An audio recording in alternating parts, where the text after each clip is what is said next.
Hi, this is T. Harv Eker, author of the New York Times #1 best-selling book, Secrets of the Millionaire Mind.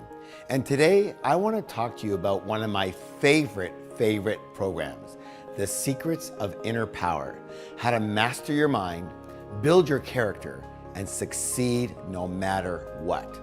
Now, one of the most popular questions I get from students all around the world is, why are some people more successful than others? And that's a good question, right? And here's my answer. The only, what's the word?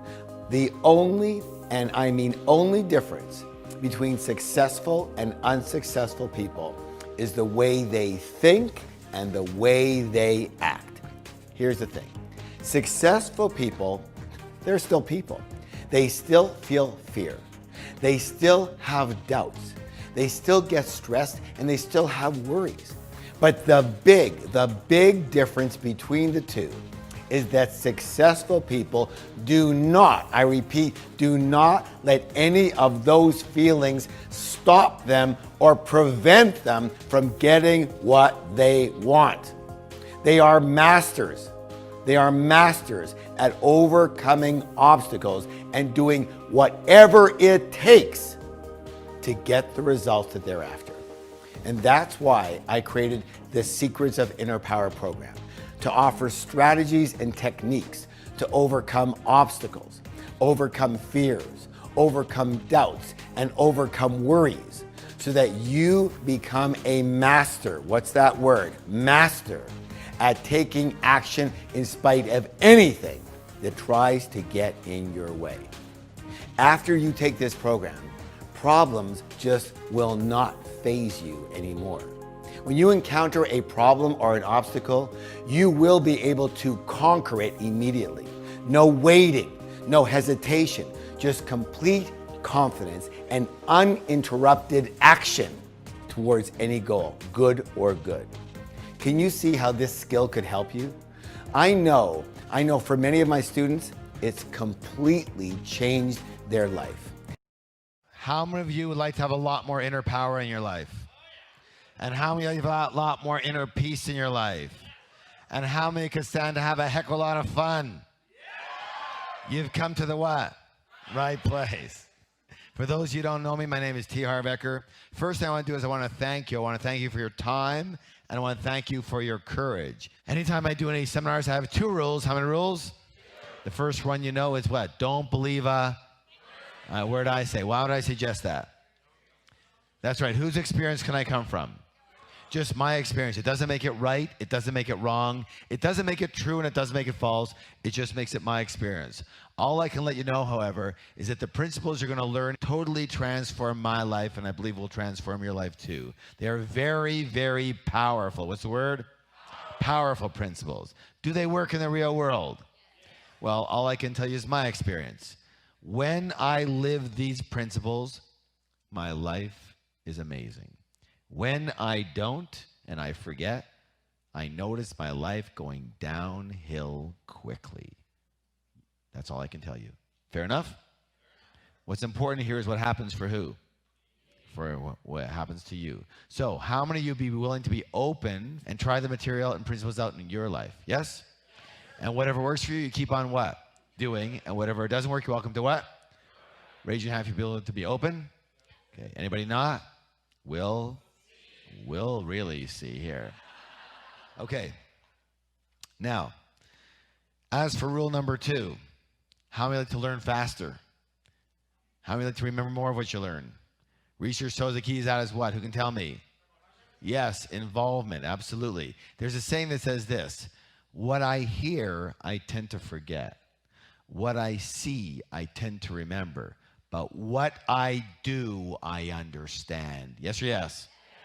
Very good. How many of you are willing to play at 100%? Okay, anybody not? Say a-ho. Ready? A-ho. Now, once again, I want to remind you of the 3 most dangerous words in the English language. What are they? Very good. I know that. Now, how do you know if you know something? Now, that's right. If you live it, you know it. If you don't live it, then you heard about it, you read about it, you sure can talk about it, but you don't obviously know it. Does that make sense? So, When your mind says, I know that, what's it trying to do? Protect you from what? From change, that's right. It wants to keep you in your what? In your comfort zone. Why? Because it's safe there. Now, here's the problem with the comfort zone, in case you haven't recognized this so far. The problem with the comfort zone is this. It's not necessarily good. It's just familiar. You understand? It's just familiar. And raise your hand if you ever heard this saying. See, to the mind, the devil you know is better than the devil you don't. True or true? So it doesn't mean your life is going fantastic just because your mind tries to keep you the same. It just means it's familiar, and that's what it likes. All right. So when you hear your mind, or if you hear your mind say, I know that, simply use the 4 magic words, which are what? Thank you for sharing, and pay even closer attention. How many people are willing to do that? Say aho. Ready? Aho. Anybody not? Great. Okay. So let's get the foundation of the program together here. The definition of the warrior that we use is this definition. Read it with me, please. One who conquers... One more time, twice as loud. One who conquers oneself. So what does that mean, to conquer yourself? How can you conquer you? That connotates that there's 2 of you. So how is this possible? Well, the fact is that there is 2 of us, or at least so it seems. We have what we're going to call one part of us known as our true self. What's it called, please? True self. And another part of us that we're going to be knowing as our, what is it? False self. Another word for it is conditioned mind. What is it? Conditioned mind. Thank you. Now, where do most people base their lives? In their true self or their false self? In their false self, their conditioned mind. Where does the enlightened warrior live? True self. And one of the most important things you can ever learn is the difference between the 2. Your true self is your original self. What self? It's who you came into the world as. Your false self, or your conditioned mind, listen closely, is who you learned to be. Who you what? So basically, we come into the world as this empty cup. An empty cup. And as a baby, we come in there and we're basically open, and we're accepting, and we're loving, and we're spontaneous, and we're very peaceful. But then we begin the process of learning how to live and fit into the world. Yes? So we learn all these wonderful things. We learn these things, and these things, and these things, and these things. And we learn this, and don't do this, and don't do this, and don't do this, and that can hurt you, and be careful of that. Yes or yes? We learn all this stuff here. We get filled up with what? Information. What's the word? Now, we learn in several ways. The first one, of course, is based on our experience. And actually, this starts in the very first few days of our lives. You know, we're feeling hungry, we're a little uncomfortable, and we're not sure what to do. So we start with goo goo, goo goo. Not much happens. Then we start getting a little more upset. Not much is going on. Finally, it's ah! And all of a sudden, we get all the attention we can possibly handle. We get picked up, we get loved, we get fed, we get everything. And then we go, wow, that worked. And we write that down in our operations manual of life. It says, when I want attention, the louder I scream, the faster they come. Very good thing to notice, and we file it. Yes or yes? How many people know people who are still using the same strategy, even though they are 5 feet taller and 30 or 40 years older? Yes?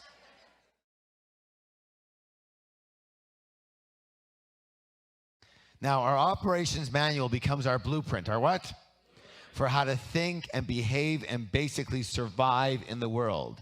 And together, these ways of being that we filed are called our personality. What's it called? Or our ego self, or our conditioned mind, false self. Now, raise your hand if you've ever heard anybody say about their personality. Say, well, this is just my personality. This is just the way I am. Raise your hand. Okay? Let me say, that is caca. That is untrue. That is not the way you are. That is the way you learned to be in order to survive in the world based on the people that domesticated you. Do you understand that?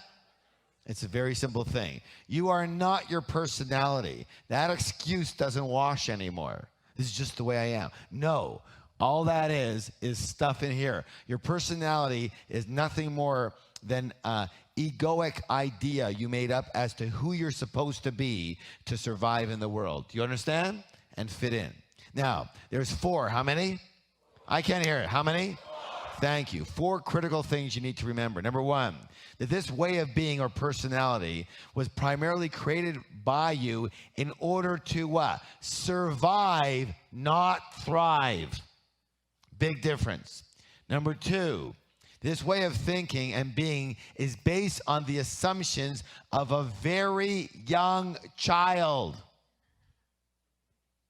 Now, in addition to what we learn from our own experience, we also get conditioned with all the do's and don'ts and rules that other people gave us. Who are some of the people who gave us some of these do's, don'ts, and rules? Who are they? Parents. Who else? Teachers. School. Who else? Church. Religious leaders. Who else? Friends. Media. Absolutely. Good. Absolutely. Now, the most important thing, however, to remember, listen closely here, this could change your life, is that this programming or information and the personality that you created because of it is not the real you. It's not who you are. It's only a recording, a what? A recording of the information you learned as a child, stored now on tape. And now that tape, that what? Plays unconsciously, automatically, and habitually. And you know that tape as the little voice in your head. So what you're getting, that little voice in your head, is what? Who you are? No. All you're getting is the recording of all of this. And that's what you're hearing. But you bought it. You thought it was you speaking, and it's not.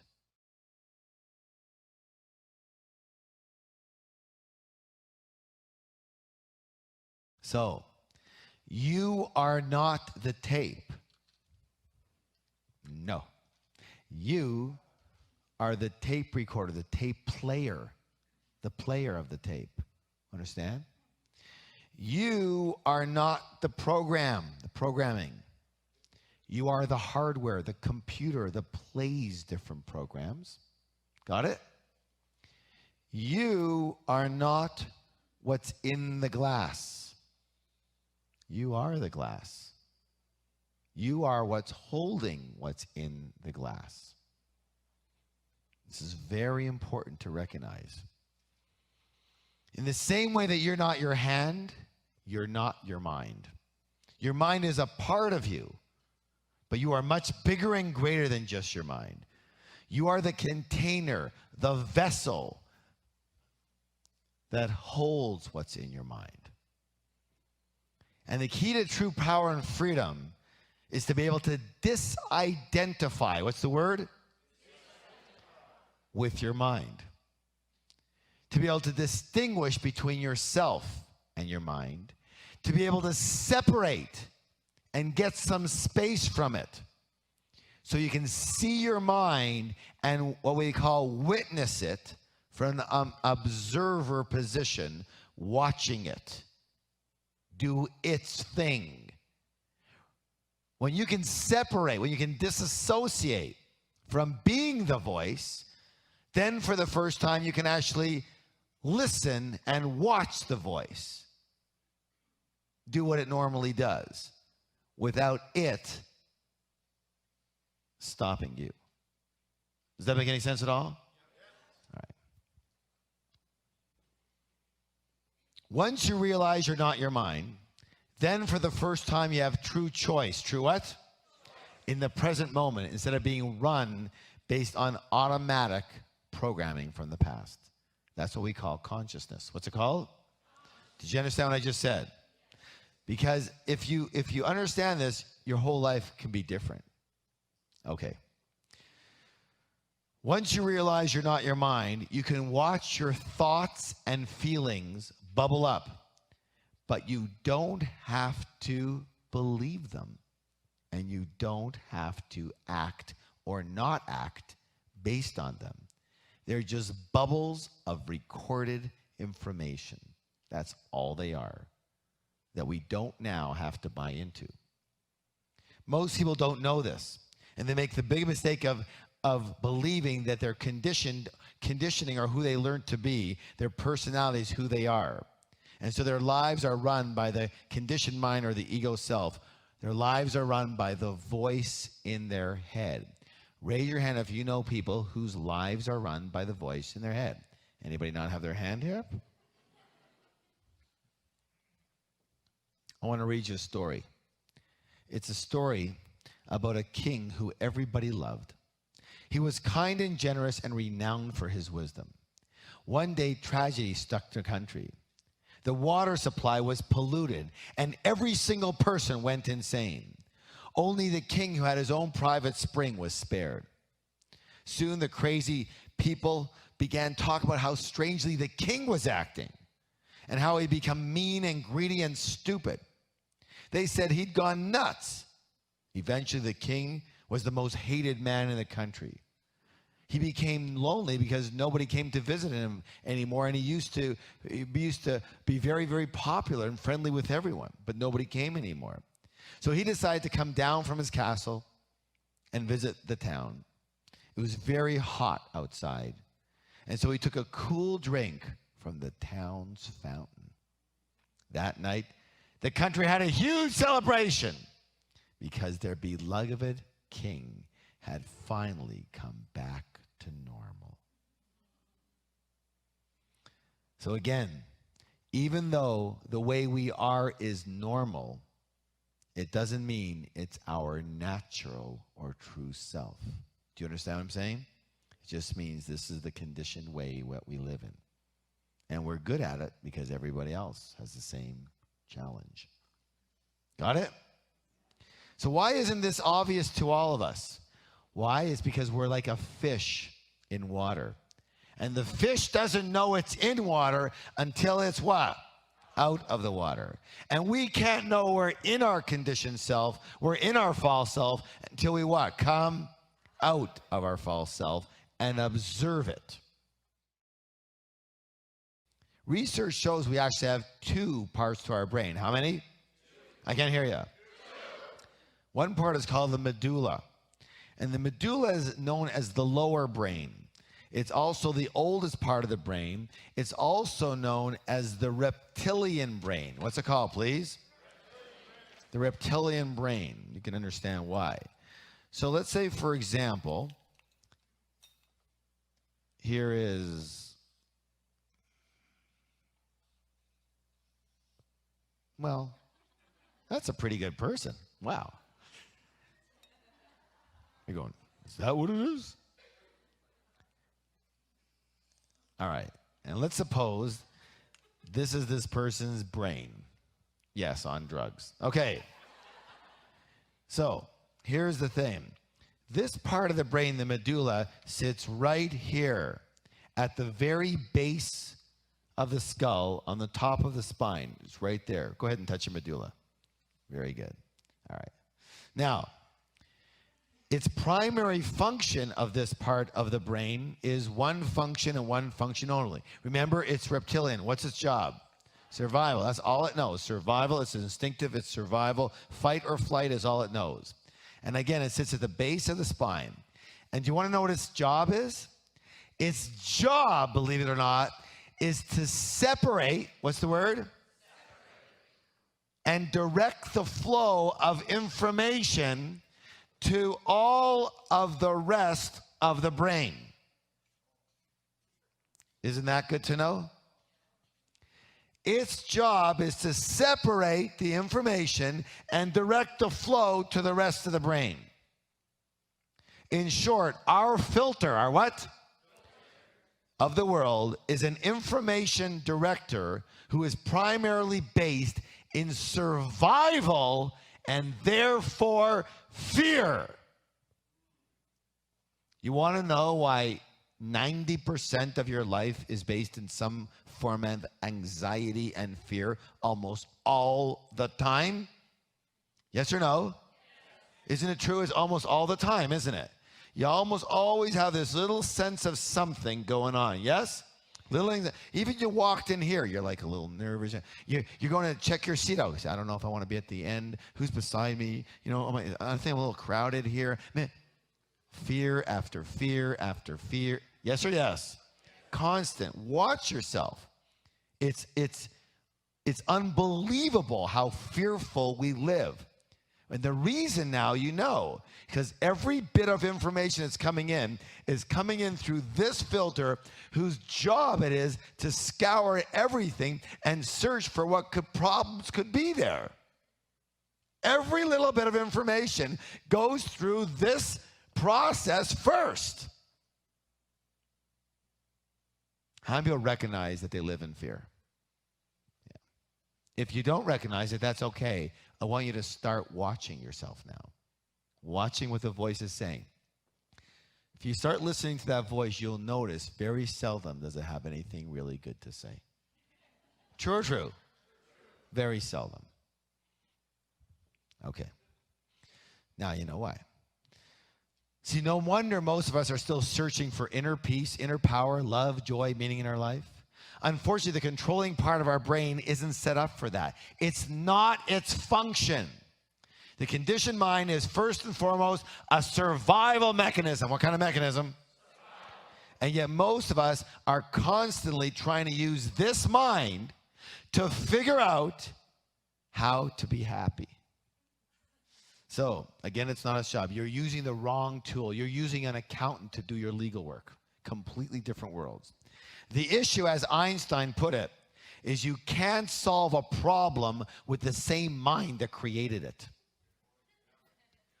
So what's the answer? Well, you can start by reconditioning your mind. You can slowly record over the old tape with new, much more supportive messages. Or you can bypass the entire fear-based, ego-based system altogether and learn to live in your higher and true self. So, where do you find your true self? Here's good news. You don't have to go anywhere to find your true self. In fact, you're already there. You don't actually have to do anything. In fact, you actually have to undo something.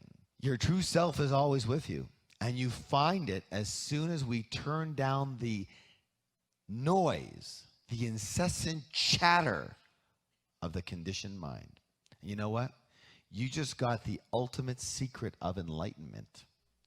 It's a secret some people have taken 40 years in a cave to discover.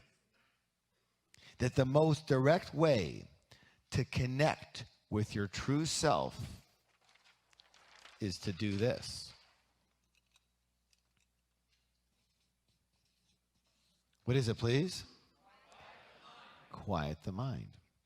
The most direct way, the fastest way, is not to try and bring out your true self.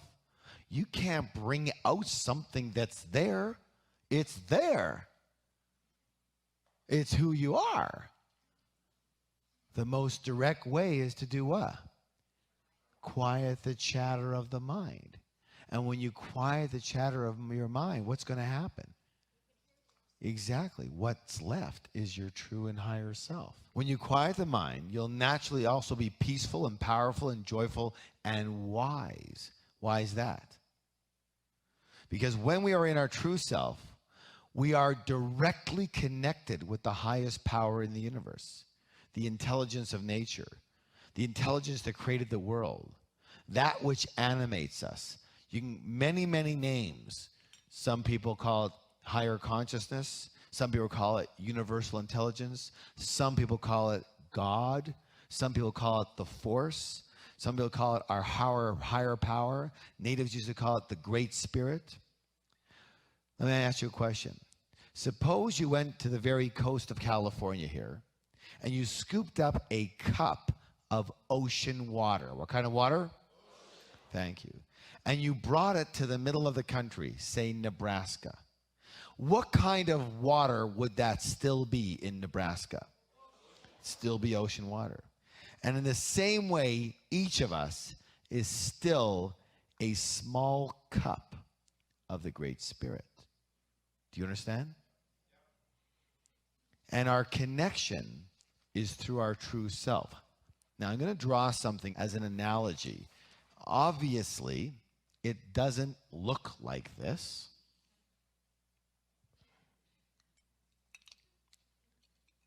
So, here is what we're going to call Great Spirit. Here is what we're going to call ourselves. And here is what we're going to recognize as our true self. Okay? It's just a representation. Got it? Now notice our true self is connected to something. What is it? The Great Spirit, the highest intelligence in the universe. Okay? That which creates us. Now, the problem here, so our connection to the highest self is through our highest self. Does that make any sense at all? Yes, yes. Okay, good. Now, the problem is our connection to our true self becomes blocked by the constant activity of the conditioned mind. So here is our normal connection, but it becomes blocked by the activity. And so our goal, therefore, has to be to pierce the veil, of the conditioned mind. And when we pierce the veil of the conditioned mind, not only do you find your true self, but you automatically tap in to the highest intelligence in the universe. So I'm going to say this again. Raise your hand if you wouldn't mind tapping in to the highest intelligence in the universe, okay? Can you figure out how to do that? No. Because as soon as you begin to figure anything, what have you done? You have strengthened the veil that precludes you and prevents you from tapping in, from being connected. You understand? It's exactly the what? Opposite. When you can let your mind be quiet, when you can quiet the chatter, then and only then can you pierce that veil. And when you do, not only are you connected to your true self, but automatically to the highest power in the universe. That's why you're immediately powerful, peaceful, joyous, and wise. Does this make any sense? Yes or yes? Okay. My Zen teacher said that if what you were looking for was where you've been looking, chances are you'd have already found it by now. Let me say this right now. What you've been looking for is your true self. And how to access it and live from there is what the training is all about. How many are excited? Okay, good. Now, how many of you believe that you have the genes of your parents inside of you? Yes? How many of you believe that you have the genes of your grandparents inside of you? Your great-grandparents inside of you? How far back do you have the genes? All the way. Warriors have been part of history since recorded time. The Roman gladiators, the Greek Spartans, the Mongolian warriors, the Japanese samurai, the Norsemen, the Vikings, the native warriors, and pioneers in every field. Therefore, if you go far enough back in your family tree, you know you have to have some of those warrior genes inside of you. Yes or yes? You have to. Meaning whether you like it or not, regardless of how many generations you are after, you are already inherently part warrior, yes or no? Yes. Therefore, the only question is whether you are utilizing your warrior energy or not in the moment. Do you understand? Give somebody a high five and say, you are a warrior.